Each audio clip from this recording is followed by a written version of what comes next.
So 5 years, fantastic, no problems at all. And then cocaine just kind of exploded massively onto the scene, and it would have been about 1996. And I think if you go back and you sort of check like the crime models, but it's that Curtis Warren thing when they first from Liverpool started to flood. Not the northwest, the whole of the UK with cocaine, and it was everywhere. I mean, it was everywhere, and everywhere that I was going to for my guys were trying to push coke, and I'd never even touched it at that point. It was always like a rich man's drug, and like I say, I wasn't really into uppers. I was more, you know what I mean? Like I say, I was more of a pothead and what have you.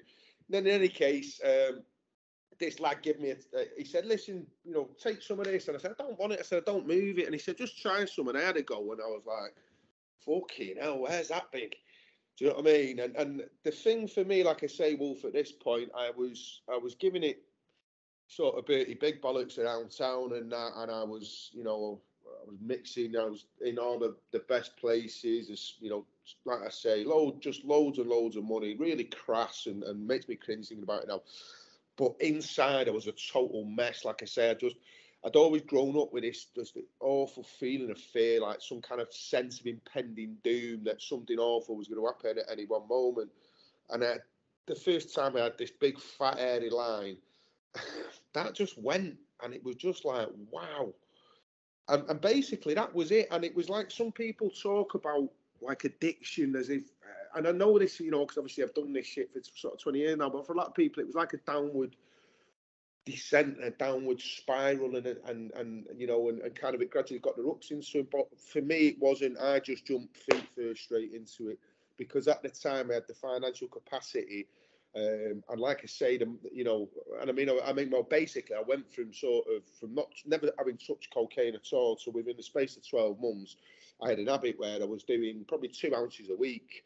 I wouldn't go out there if I was going out for like the night, because when I used to go out, I'd go out for like days on end. But if I was going out, and I used to say this before, the fella with the long hair, that Mickey Carroll says all that. But if I was going out, I wouldn't go out with less than a quarter. It sounds ridiculous, like 7 grams of cocaine. How could? But like I say, I mean, it was just. But again, because it all kind of fitted in with this, like I say, deep down inside, I've always really low self-esteem, low sense of self-confidence, and all that stuff. See, and again, it's weird because when I start to talk about that stuff, my stutter develops, which I had as a kid.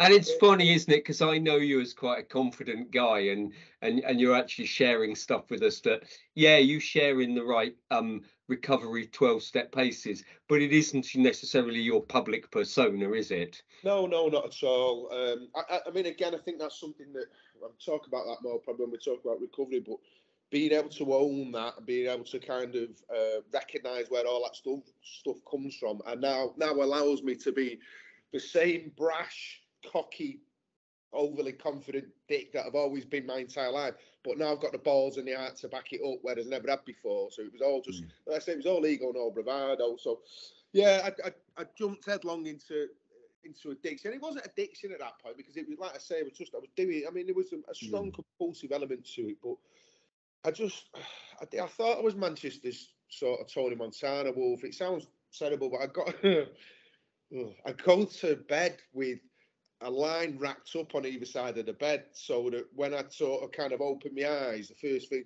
I think basically I'd heard the Liam Gallagher story when he goes to bed with Jack Daniels either side of the bed, so when he wakes up, but I thought, like I said, because I'm not a drinker, but so that was literally the first thing I used to do when I opened my eyes.